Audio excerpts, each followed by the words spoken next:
Agora eu volto para a palavra. Eu precisava falar isso. Louvado seja Deus. Eu li um texto, um versículo muito conhecido, e graças a Deus por isso, que o povo de Deus é sábio e conhece a palavra de Deus. Esta parábola, esse versículo que eu li, faz parte da parábola que Jesus contou sobre aquele juiz iníquo. E a mensagem central de toda esta parábola é sobre o dever de orar sempre e nunca desfalecer. Orar continuamente e nunca parar de orar.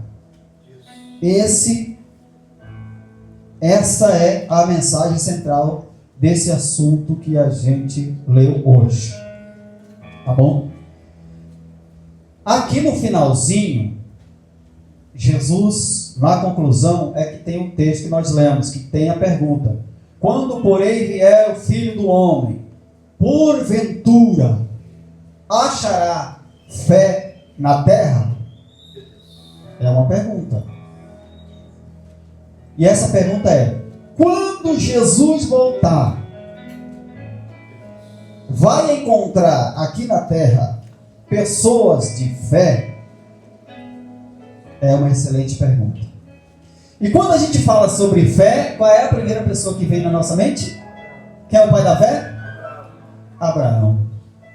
Tem até aquele corinho que a gente cantava: valente como Davi, quem sabe como Salomão, a paciência de Jó e a fé de Abraão. Para fechar com chave de ouro. Mas antes mesmo de Abraão, já houve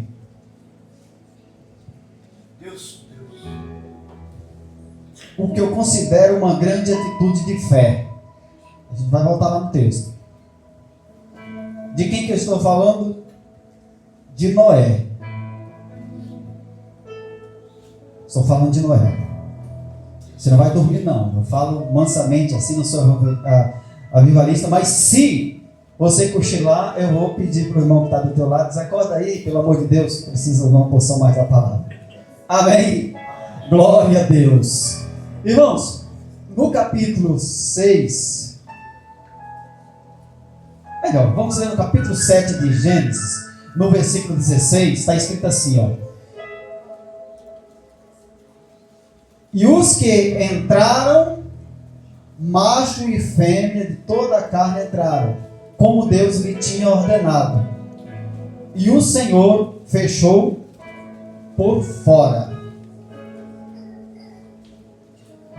De que nós estamos falando? Da arca. Por que é uma grande atitude de fé? Porque Deus falou com Noé e deu a ele uma tarefa: construir uma grande arca. Por quê? Porque ele ia mandar chuva. Chuva. É fácil hoje para nós entender o que é chuva, porque nós estamos acostumados a ver a chuva cair. Mas naquele tempo não havia chuva. Como é que a terra molhava?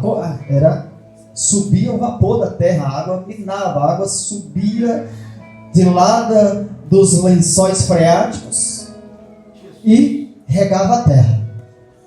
Ele não sabia o que era isso. Mas Deus chamou ele, deu a missão e ele creu. E passou quantos anos? 100 anos durou essa construção.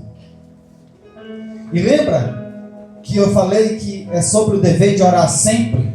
Orar sempre nos remete a quê? A persistência, a continuidade. E uma pessoa que não tem continuidade, todos os seus projetos são inacabados. Provavelmente você vai conhecer alguém assim, ou você vai pensar e lembrar de algumas atitudes suas que também são assim. Normalmente, a pessoa que é mais disperso, que tem um pouquinho, que tem um pezinho lá no TDAH, ele começa a fazer uma coisa. Vamos colocar aqui o exemplo do irmão, ou de um varão também lava roupa. Abre a porta da tampa da máquina para colocar roupa para lavar. Aí se lembra que não colocou a água na geladeira e vai lá e larga a tampa da porta ali da máquina aberta, e quando ele vai ver, ele já está com um monte de coisinhas. Talvez você conheça alguém assim, que começou e não terminou nada. Ou seja, tem dificuldade de continuidade. Isso impacta onde? Em tudo. No trabalho, ele começa a fazer uma coisa, quando ele vai ver, ele já tem várias outras mini coisas começadas e nada terminado. Como é que a gente resolve isso? Com muita concentração, com muito esforço, com muita determinação. Quem não tem determinação jamais passaria 100 anos em uma mesma obra, porque a obra era muito grande. Quem não tem fé contínua não concluiria uma obra dessa. E nós temos uma grande obra que está em construção, que nós não podemos deixar de colocar o último tijolinho. Que obra é essa? Só vamos concluir no dia do arrebatamento. Nós estamos em construção. Nós estamos em uma grande obra. E determinado por Deus, depende muito de continuidade. Porque quem vai receber a coroa da justiça é o que perseverar até o fim. Quem vai receber a coroa é o que for fiel até a morte. Então depende de perseverança. Noé perseverou. Com a sua perseverança, ele conseguiu colocar toda a sua família na arca. Olha que coisa boa. Não existirá maior triunfo de um homem, de uma mulher, de um homem que é pai, de uma mulher que é mãe, do que entrar nos céus de mãos dadas com toda a sua família. Vai ser o ápice da vitória. Agora, quer ver melhor ainda? É se ele conseguir embarcar mãe, pai, tio, tia, colocar toda aquela sua parentela, aí seria lindo. Mas quando ele conseguir colocar toda a sua casa, já é motivo de grande vitória. E aqui está um homem que colocou na arca toda a sua família. Então isso é fé. Mais adiante nós temos então o pai da fé, Abraão. Dois grandes atos em Abraão. Eu creio que são os dois postos ali que mais pesaram para ele, hoje está sendo cotado como o pai da fé. Primeiro, Gênesis 12, que é o chamado inicial. Hoje é só recordações, mas recordações importantes da palavra de Deus. E nós vamos chegar no texto original que lemos. No capítulo 12, no versículo 1, está ali uma grande atitude de fé. O quê? Ora, o Senhor disse a Abraão: sai da tua terra e da tua parentela, da tua casa e de teu pai, para a terra que eu te mostrarei. E ali a promessa: far-te-ei uma grande nação, e abençoar-te-ei, e engrandecerei o teu nome, e tu serás uma bênção. Chega para o homem e diz: você sai agora do meio dos teus parentes. Para onde eu vou, Senhor? Você vai para a terra que eu vou te mostrar. Não mostrou ainda não. Ele saiu às escuras, tão somente confiando naquele que estava lhe dando uma palavra. E esta palavra é: sai do meio dos teus parentes. Evangelho tem cruz. Se tem cruz, tem sacrifício. Sair do meio da parentela é confortável? Deixar a casa de mamãe, de papai, que já está tudo construído, tudo certinho. Acorda cedo, já tem café prontinho, leite já está quente, o pão já está ali em cima da mesa, a manteiga da boa já está esperando. para poder se alimentar direitinho, para poder ir para a batalha. Tudo formado. Não, mas agora você tem que sair. Mas vou para onde? Para a terra que eu vou te mostrar. Aonde eu vou te mostrar? Renúncia. O evangelho no Brasil, eu vou falar do Brasil, porque foi o evangelho que eu ouvi aqui. Eu não posso arrancar os alicerces, os grandes nomes que eu não vou nem citar agora, que fizeram parte dos grandes evangelistas que evangelizaram o Brasil, que fundaram as principais denominações, entre elas as Assembleias de Deus. Trouxeram uma mensagem de santificação, mas trouxeram também uma mensagem que era mais ou menos assim: os seus chamados, os seus convites. Venha para Cristo e todos os seus problemas serão resolvidos. Agora eu pergunto para vocês: isso é verdade?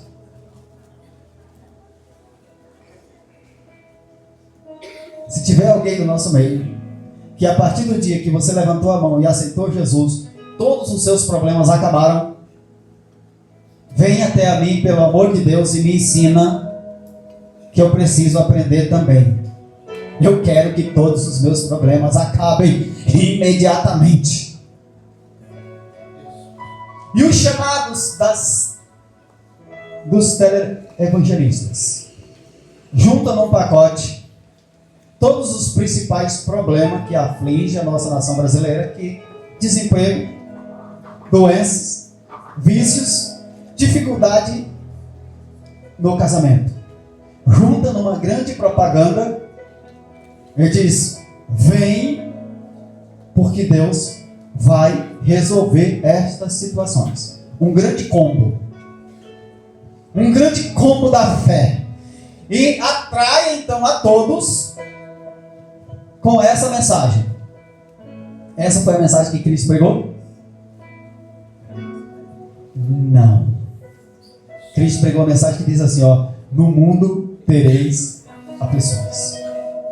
E quando Abraão atende ao seu chamado de ir, ele sai do meio da sua parentela para ir habitar em tendas. Para onde? Para onde Deus direcionasse, para onde Deus o levasse. E ele foi, crendo no quê? Na promessa de Deus. E ainda vou voltar nesse assunto que eu acabei de falar, sobre a propaganda enganosa.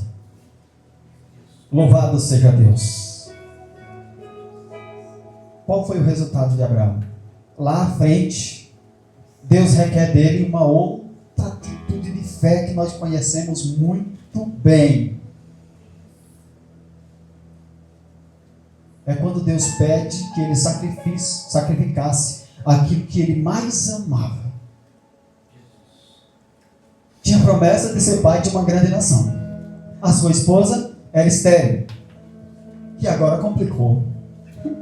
Como é que você é pai de uma grande nação se a esposa é estéril? De onde é que vai surgir essa grande nação? Pensaram? Imagina como é que ficou a cabeça dele. Mas ele perseverou na fé. Sara tentou ajudar?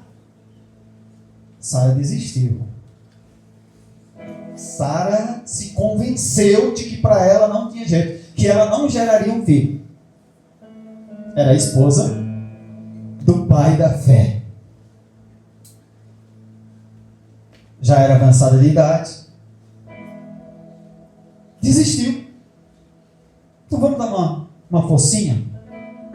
Já que eu não posso ser mãe, naquele tempo era permitido que o homem tivesse mais que uma esposa, concedeu que o seu esposo então tivesse um filho com uma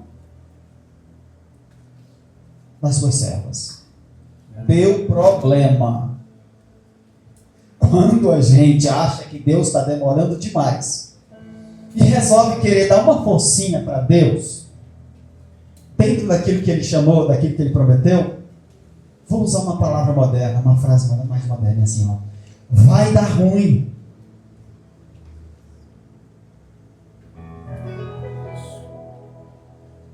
Quer que Deus dê continuidade na obra? Permaneça na fé.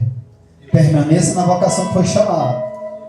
E quando Deus finalmente cumpre a promessa de um filho, e aquela mulher já avançada na idade tem um filho, quando ele já está com seu filho nos braços, quando já vai crescendo, Deus diz: agora me dá de volta.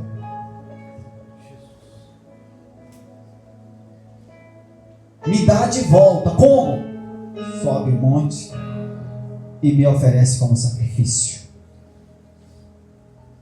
É aqui que vem a prova de fé. No chamado já foi uma grande atitude. Aqui, irmãos, foi o ápice da fé.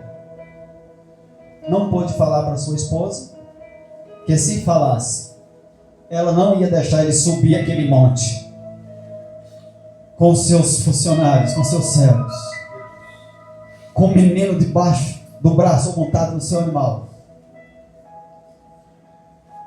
Tá indo para onde? Estou indo ali sacrificar esse menino. Não ia dar certo, não. Mas você sabe que Deus não permitiu, porque não era aceito e não é sacrifício humano. Deus nunca requereu isso da humanidade. Quem fez isso? Os pagãos. Já ouviu falar sobre as portas do inferno, que Cristo disse que não prevaleceria contra a igreja? Lá, naquele local chamado de portas dos infernos, haviam até sacrifícios de crianças aos deuses pagãos, mas nosso Deus não requer isso, não. Ele queria uma demonstração de fé, e assim aconteceu. Então a gente pode entender aqui que fé não é fogo de palha.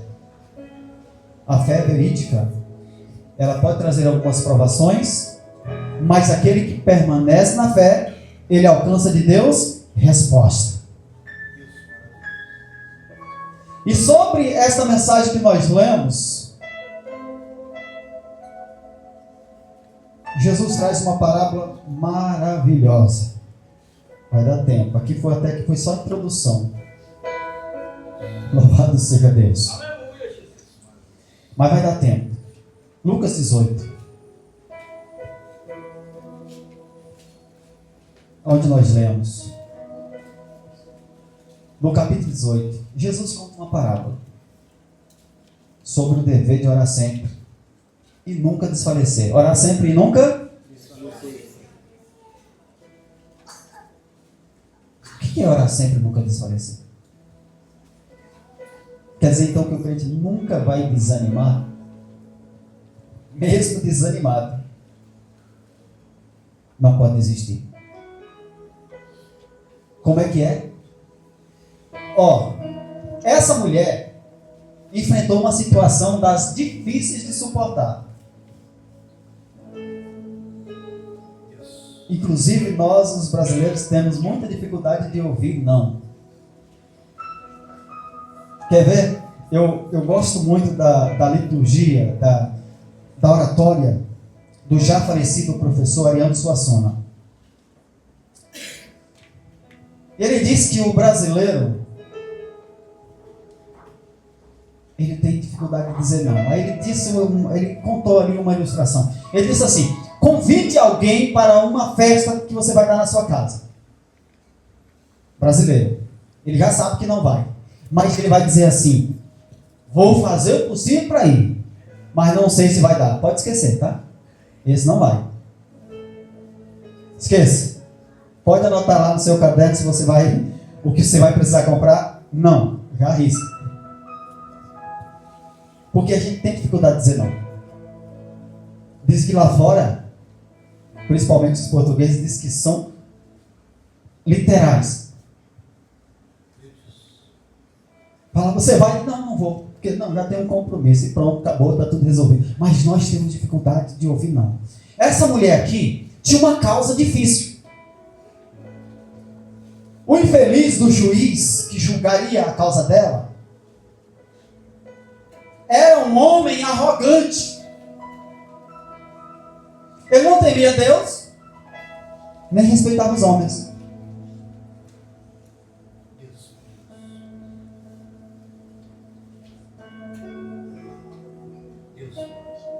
Está filmando, mas mas eu vou dizer.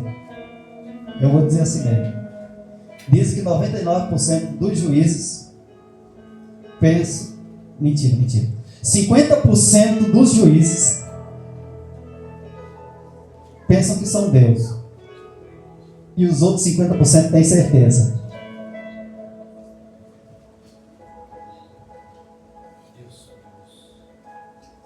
Juiz, no nosso sistema aqui no país, tem uma autoridade que é maior do que o juiz.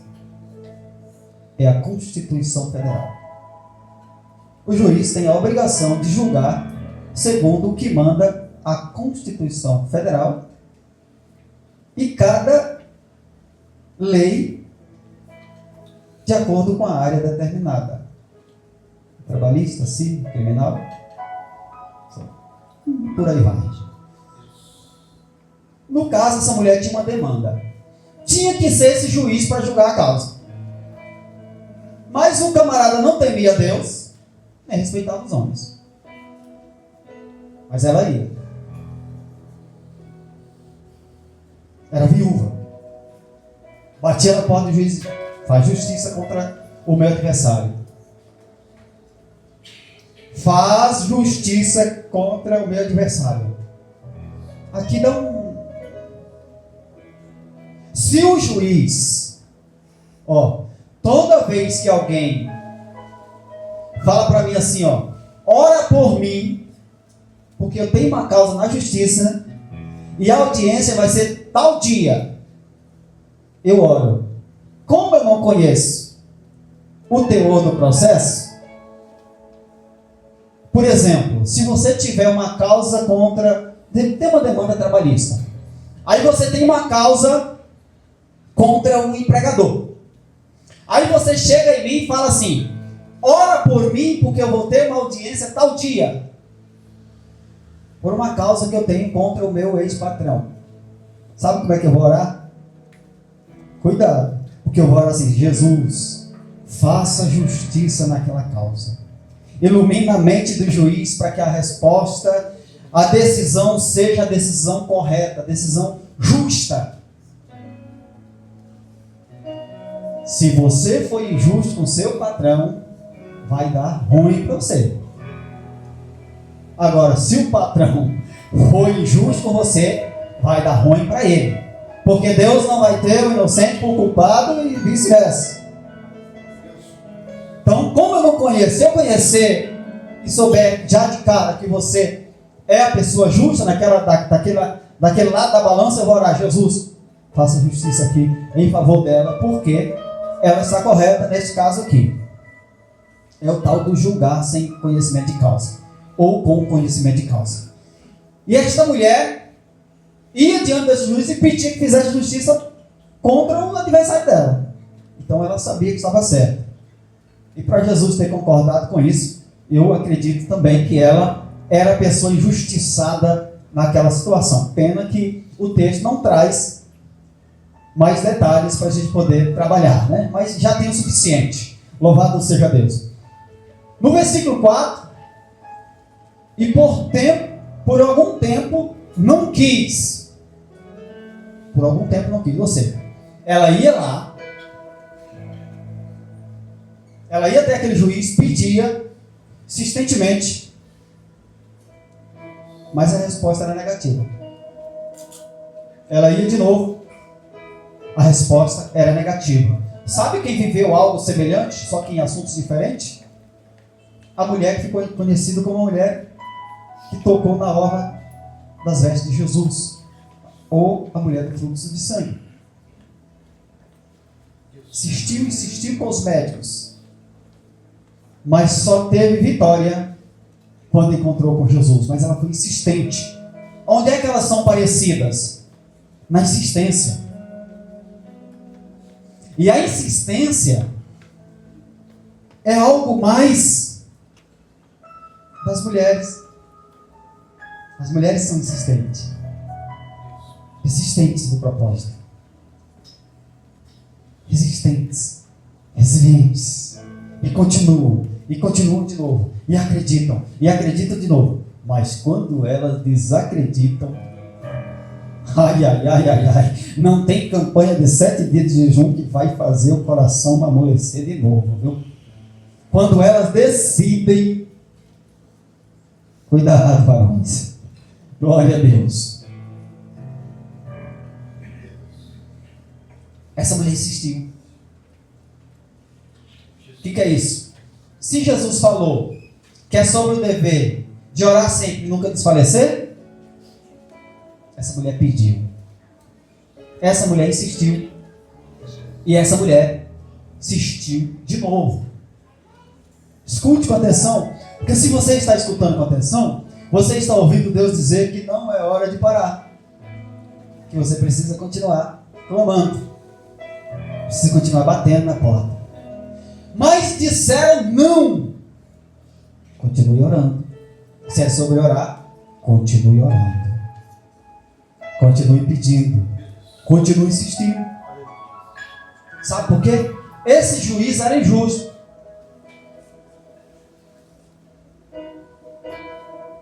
No versículo 4 ele disse assim, ó: e por algum tempo não quis, mas depois disse consigo: ainda que não temo a Deus e nem respeito os homens.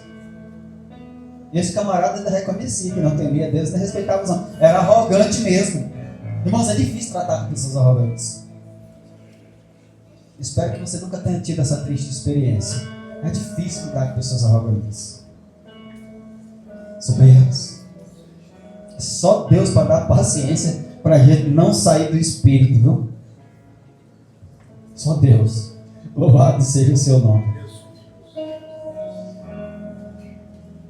Todavia, com esta viúva me molesta, hei de fazer-lhe justiça, para que, enfim, não volte a me importunar muito. Na verdade, ele estava ajudando a si mesmo. Não queria mais ser incomodado. Mas o X da questão é: se essa mulher tivesse desistido no primeiro não, se ela tivesse desistido no segundo, no terceiro, no quarto, era uma demanda. O juiz daquela região era aquele. Era ele que podia julgar. Que no Brasil, se você perder na primeira instância, você vai para a segunda. Perder na segunda, vai subir nas escalas, até chegar no Supremo Tribunal Federal. Quem vai desenrolar ali se a Constituição está sendo respeitada ou não naquele processo. Mas ali no sistema daquela mulher, aquele cara que tinha que decidir.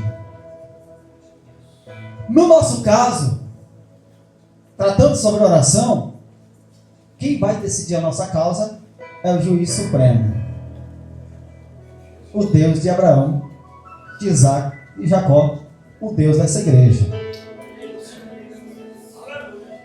Se é ele que vai decidir, que vai julgar a nossa causa, quem vai dar a causa favorável aos justos, então, analisando esta palavra que veio ao meu coração, esta pergunta que veio ao meu coração: se achará fé na terra? Eu disse que voltaria e volto rapidamente. Aquela propaganda enganosa gerou muitos crentes que acreditaram no evangelho distorcido. Entre essas pessoas que vieram com aquele convite, venha com aquele combo, essas pessoas que vieram ao evangelho com aquele convite e foram ler as escrituras, Deus libertou e elas permaneceram. Aquelas que vieram para dentro das igrejas, para dentro dos templos, não cuidaram de examinar as escrituras, não tiveram contato com a verdadeira palavra, ficaram tão somente acreditando que todos os seus problemas seriam resolvidos, e não foram, obviamente que não foram, se decepcionaram e agora fazem parte do tal do grupo dos desigrejados, porque não cumpriu aquilo que eles acreditavam que ia cumprir. Propaganda enganosa. Os que foram para as escrituras descobriram que aquilo não estava muito certo. Nós sabemos que Jesus cura, sim ou não? Jesus liberta dos vícios, das drogas, de tudo que for possível, sim ou não? Jesus até ressuscita mortos. Jesus conserta casamentos desequilibrados, sim ou não? É tudo verdade. mas não todos os problemas. Uma hora ou outra você vai ter que enfrentar um outro problema. Mas o que vai mudar é a sua persistência, é a sua oração, é a sua continuidade de bater na porta do juiz justo. Se o injusto juiz fez isso, imagina o justo juiz. Voltando para a pergunta: quando o Filho do Homem vier, porventura achará fé na terra? A minha resposta: sim. Por quê? Porque Deus guardará os fiéis da hora da tentação. É bíblico. Quem que Deus guardará? Os fiéis. E os fiéis estão onde? Espalhados pelo planeta Terra. Estão só na AD que você congrega? Na anunciando a volta do rei? Eu quero crer que aqui tem. Aqui tem. Tem ou não tem? Tem ou não tem, igreja? Glória, estou sentindo uma certa desconfiança, hein? Será que aqui não tem aqueles que Deus vai achar com fé aqui na terra? Tem ou não tem? Quando Jesus voltar, porventura vai nos achar com fé? Eu quero crer que sim. Que Ele me guardará da hora da tentação. Que Ele nos guardará da hora da tentação. Então a resposta é sim. Persevere. Continue. Não desista. Esse relógio está adiantado, viu? Já disseram que eu tenho que parar. Então a resposta para você que está orando por um propósito aí e não recebeu ainda: se Deus ainda não disse que não, continue. Se Ele já disse que não, não dê uma de Balaão não, porque vai ser preciso Ele pegar uma jumenta para falar contigo. Então se Ele disse que não, é não. Mas se Ele não disse que não, continue orando. Está de acordo com as Escrituras? Continue orando. Continue pedindo. E que o Senhor seja conosco nessa busca. Agradeço a oportunidade em nome do Senhor Jesus.